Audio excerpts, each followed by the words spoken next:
Lauren Devins, and I'm the digital marketing and social media coordinator here at Creative MMS, and I will be your host today. I'm here with our CEO and founder, Ben Ladani, and we are going to be discussing the most important marketing metrics to track for success. So Ben, I'll just pass it over to you for a brief intro. Hey, Lauren, thank you. And thank you for having this meeting and inviting me to be a part of it.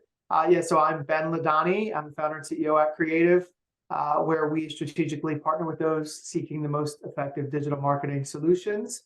And I'm excited for the conversation today. It's a good topic and one we get asked about all the time. Yes, absolutely. So excited to dive in as well. So say that a business owner or a CMO is trying to measure the success of their marketing campaigns. What are the most important metrics that you would say they should be looking at? Yeah, so it's just such a common question, right? The first metric that we always get is way more of a business metric, and it's one we suggest that a marketing director of marketing, CMO, really needs to be looking at, which is our ROI, return on investment. Very common in the business world to say that question, what's my ROI on this thing? What's my return on my investment in my marketing spend? But really it's a calculation to say, if I spent, $100,000 in a marketing campaign for a year, what did I get back for that $100,000? So that's the first and foremost that I would say. Perfect. So say someone is seeing a low return on investment in their marketing campaigns. Are there any suggestions you would have for what they could do to improve? For sure. I mean, first off, we see that most people don't have a true calculation that they trust on the return on investment. And one of the problems is that they don't break the goals apart to be able to run that calculation in meaningful ways. So for example, like if the goal right now for your $100,000 campaign is to get more eyeballs and you're just trying to get awareness for a new product launch or something, so then awareness is really the measurement on that return on the investment. You may not see dollars right away. You may just be looking at things like views and engagement as a key metric that you want to just set a benchmark for how well that's performing. And that's different for something like consideration. Like say you're trying to deploy that same $100,000 to win back clients or prospects that you lost, or try and make sure that anybody that's in your sales funnel you're converting. You'd measure things like engagement rate on email campaigns or time on the website or things like that are other metrics. You'd also measure sales. I mean, we would suggest at that point, try and track through to the decision. And then when you get to decision, it's really like the close rate. What's my close rate out of everything that I deployed in this campaign? If I was trying to spend $100,000 to generate new business, how much new business did I generate with those campaigns all the way through?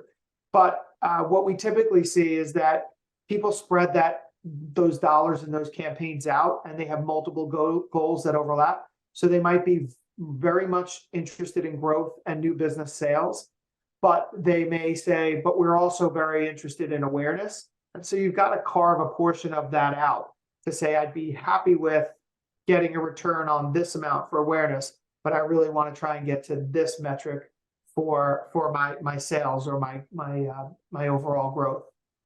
So what can they improve if that's the case? I would say depends. Come up with the hypothesis on what's working. Make sure you know what your assumptions are. I'll give you an example. I once was working with a partner of ours that we worked with on a campaign, and they said to us, well, we can change everything, but we cannot change this print marketing that we are doing because it just works. And we said, well, how do you know? How do you know that it works? And they said, well, we just always have done it.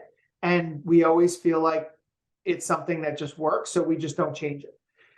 That could be true, but if you can't measure it, you really can't tell. So we would like to say, if you're looking to improve something, come up with a hypothesis about what you can improve, run some tests based on the assumptions that you have, just using that scientific method, right? Come up with a hypothesis, you come up with what it is that you're going to run as tests, you're going to come up with your variables and your measurements as a result, and you're going to assess and conclude, and then repeat again for the next hypothesis. So to me, it's more about making sure that you look at what it is that you're trying to accomplish with your investment in marketing, and then what you're getting out of it, and testing and optimizing as you go to make sure that you get back the results that you want. But I'd also challenge in these days, if you can't measure it, try not to do it. And that doesn't mean don't do the print piece. It means make sure that the print piece is measurable so that you can judge the results and you can see whether or not that assumption that you've made is correct. Awesome. That's really helpful. And, it's difficult to kind of stray away from what you're so used to doing, even if you can't really measure it as well. So that's really helpful advice. Yeah, I would also say too, I think, metrics are interesting for marketing. People look towards ROI, and you'll get questions like, what's the measurement of posting to social media 3 times a week? Or what's the benefit of, revamping my website? What should I see as a result? But when you talk about salespeople, everybody's always like, oh, I'll invest in the salespeople on the trade shows where I send my salespeople because they see that as an engine that delivers sales and results. We try and tell people look at marketing and sales combined, because one side lifts the other and the other lifts the other. So it's really helpful to think about your metrics for sales and marketing as somewhat combined and intertwined, and use tools that give you data like that. Like HubSpot is one that we like and recommend, because you're able to see some of the metrics that I mentioned and the success of those metrics, not only for marketing and not only for sales, but combined. For sure. And I think that brings up a point about alignment between sales and marketing that we kind of talk about a lot amongst ourselves. Like it's really important for those two teams, to talk to each other and see what's working, what's not working, and then kind of work together towards that same goal. Absolutely. And if you think of return on investment as being a conversation that marketing and sales is having combined, and you break the problem apart into what we call KPIs or key performance indicators, those conversations should go like, well, marketing says, hey, I'm doing X, Y, and Z. Here's my results. And sales says, well, I'm noticing that this is what's coming from it. And then those conversations happen and marketing improves and sales improves as a result. So awesome. I think that that's really helpful. And I appreciate you taking the time to speak with me today. So be sure to subscribe to our YouTube channel for regular videos featuring experts on our team talking about the world of marketing, website development, and design. So we will see you next week.